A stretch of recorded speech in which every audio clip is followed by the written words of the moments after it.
Bienvenidos. Hoy vamos a meternos a fondo en un tema que, sinceramente, da un poco de vértigo. La obediencia. Uf, sí. Tenemos sobre la mesa un análisis del famosísimo experimento de Stanley Milgram y, bueno, varios estudios sobre los símbolos de la autoridad que vemos cada día. La idea es intentar entender algo que cuesta asimilar. Totalmente. Cómo gente normal y corriente puede llegar a hacer cosas terribles. Simplemente porque alguien que parece tener autoridad se lo ordena. Para entenderlo, creo que lo mejor es empezar por el principio, ¿no? Por la experiencia en sí. Sí, las fuentes nos meten de lleno en el laboratorio de Milgram. Imagina que te presentas voluntario para un estudio sobre memoria. O eso te dicen. Y te recibe un investigador con bata blanca, muy serio, y te presenta otro voluntario. Un señor afable, de mediana edad. Se hace un sorteo, que está amañado, claro, y a ti siempre te toca el papel de profesor. Y al otro, al aprendiz, se lo llevan a otra habitación. Exacto. Lo sientan en una silla, le ponen unos electrodos en el brazo. Y tú lo ves todo a través de un cristal. Tu tarea es sencilla, en teoría. Leerle pares de palabras. Y si se equivoca, Le das una descarga eléctrica. y aquí está la clave. La máquina que tienes delante tiene una fila de 30 interruptores. Que van subiendo. Empieza en 15 voltios y cada error sube otros 15, hasta llegar a 450 voltios. Que, por cierto, tiene una etiqueta que pone peligro, descarga grave. Tela.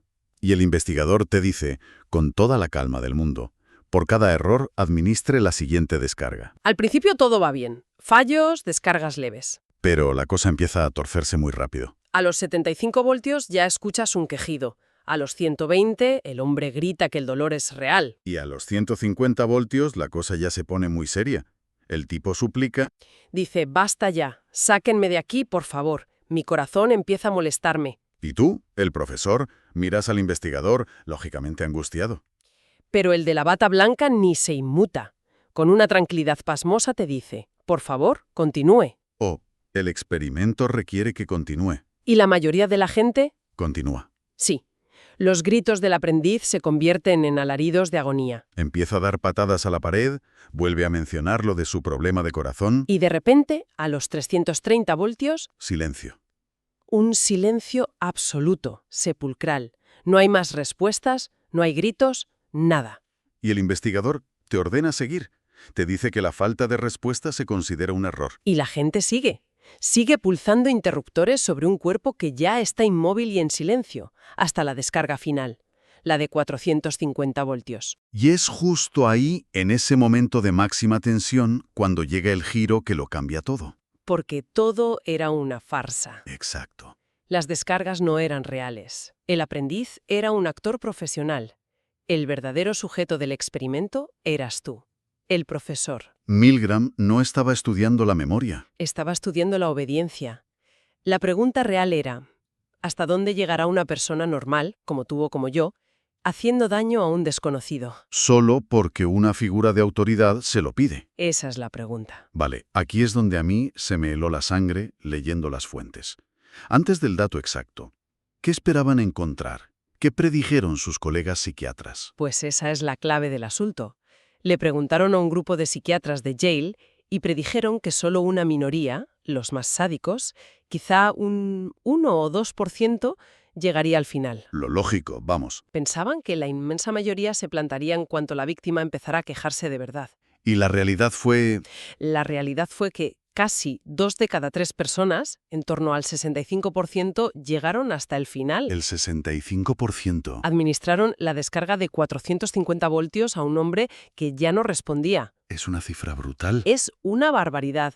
Y lo que es más increíble es que, según los datos, ningún participante se detuvo antes de los 300 voltios. Ninguno. Y para ese punto, la víctima ya no solo gritaba, suplicaba que la dejaran salir. Y aún así, todos siguieron un poco más. Y la mayoría.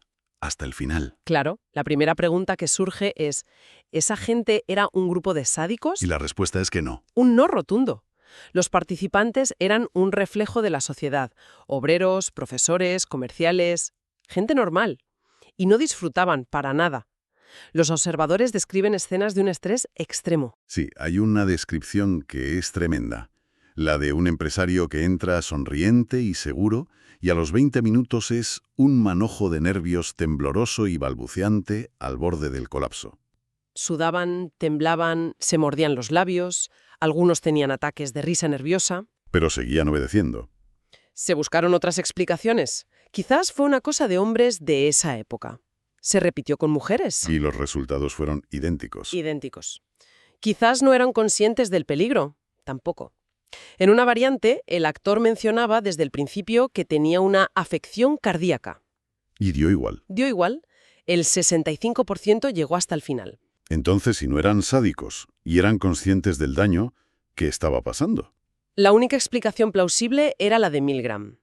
Una tendencia humana, muy arraigada a obedecer a la autoridad. Y lo demostró con un par de variantes del experimento que son, vamos, la prueba del algodón. Sí, son geniales. ¿La de las órdenes contradictorias? Cuéntala. Hay dos. En la primera, el investigador de la bata blanca decía, pare. Pero la víctima, el actor, insistía, no, yo sigo, aguanto. ¿Y qué pasaba? El 100% de los participantes paró en seco. O sea, ¿la orden de la autoridad pesaba más que el deseo de la víctima? ¿No era por hacer daño? Justo. Era por seguir la orden del que mandaba. Y la segunda variante es aún más clara. Pusieron a 2 investigadores en la sala. Y se ponían a discutir entre ellos. A mitad del experimento, sí. Uno decía, continúe, es esencial. Y el otro, no, el hombre está sufriendo, hay que parar. Daban órdenes contradictorias. ¿Y la gente? Se bloqueaba. Miraban de uno a otro, confusos, y les suplicaban que se pusieran de acuerdo. Claro. Al no tener una única figura de autoridad clara, todos, sin excepción, dejaban de dar descargas. El motor no era la agresión, era la obediencia. Vale. Lo del experimento es brutal, pero ocurre en un laboratorio, en una situación muy controlada. ¿Cómo se traduce esto al mundo real? Claro, porque no vamos por la vida con científicos en bata dándonos órdenes, afortunadamente. Por suerte. Pero sí que vamos rodeados de sus símbolos. Y a veces reaccionamos a un simple traje, un título o un coche con la misma obediencia automática. Y las fuentes que analizamos se centran en 3 grandes tipos: títulos, ropa y accesorios. Empecemos por los títulos. Esto a mí me fascina. Un simple doctor, profesor, lo cambia todo. Totalmente.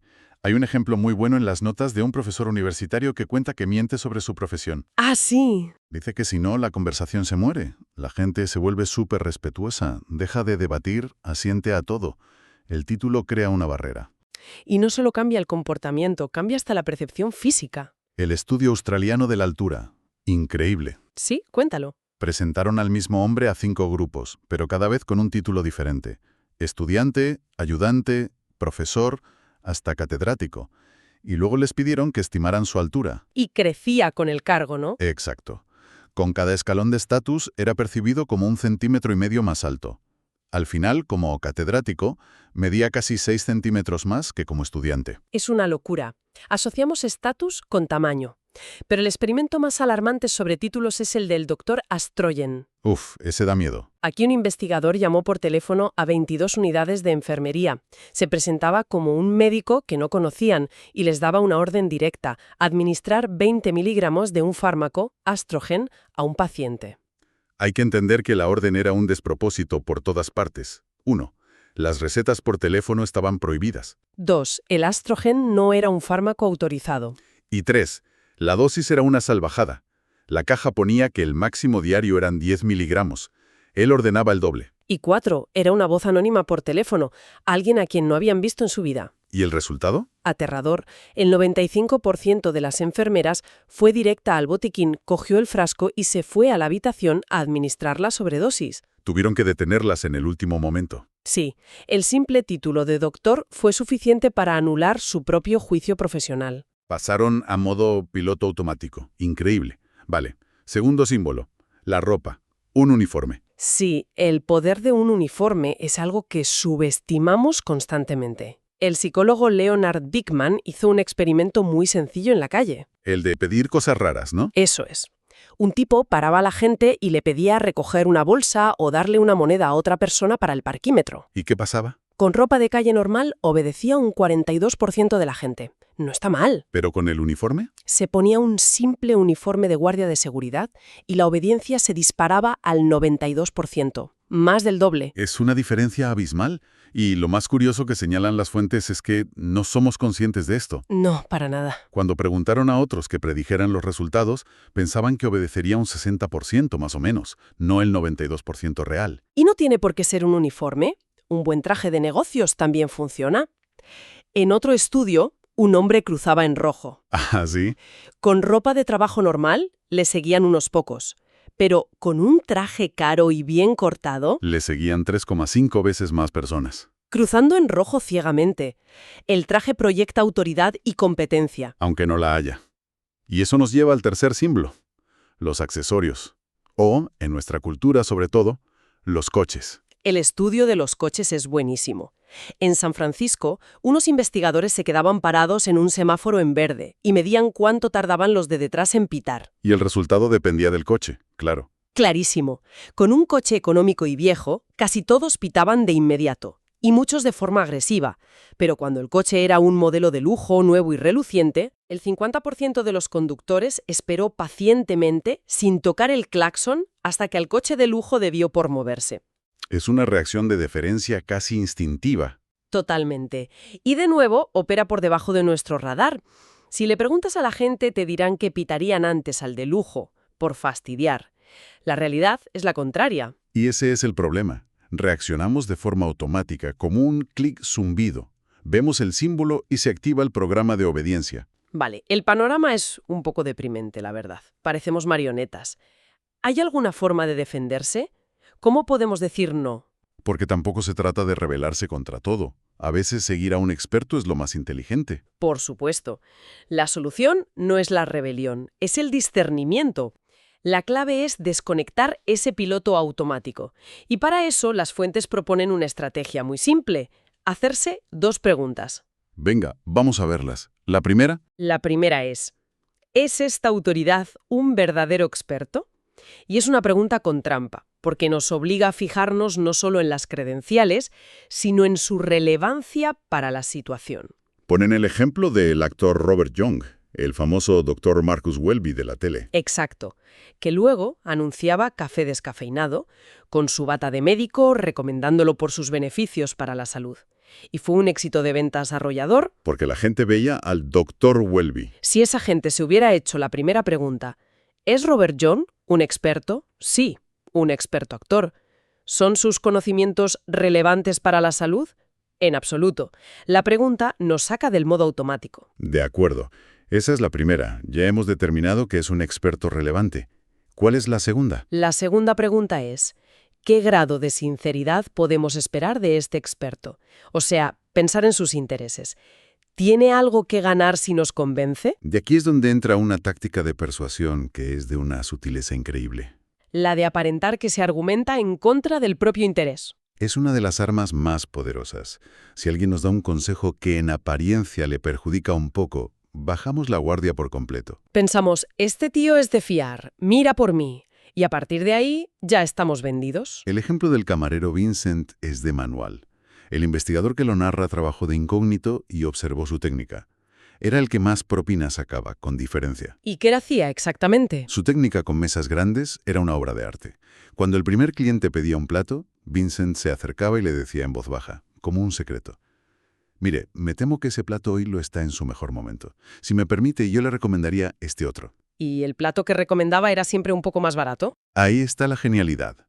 Con ese gesto consigue 2 cosas. Primero, reciprocidad. El cliente siente que le ha hecho un favor. Y segundo, y más importante, Se establece como una autoridad creíble. Acaba de demostrar que es un experto que conoce la cocina y que es sincero, porque antepone el interés del cliente al suyo. es a ojos de toda la mesa el experto honesto. Y una vez conseguida esa confianza, el resto es un paseo. Cuando llegaba el vino decía: «¿Les parece que le sugiera yo uno?». Y toda la mesa asentía.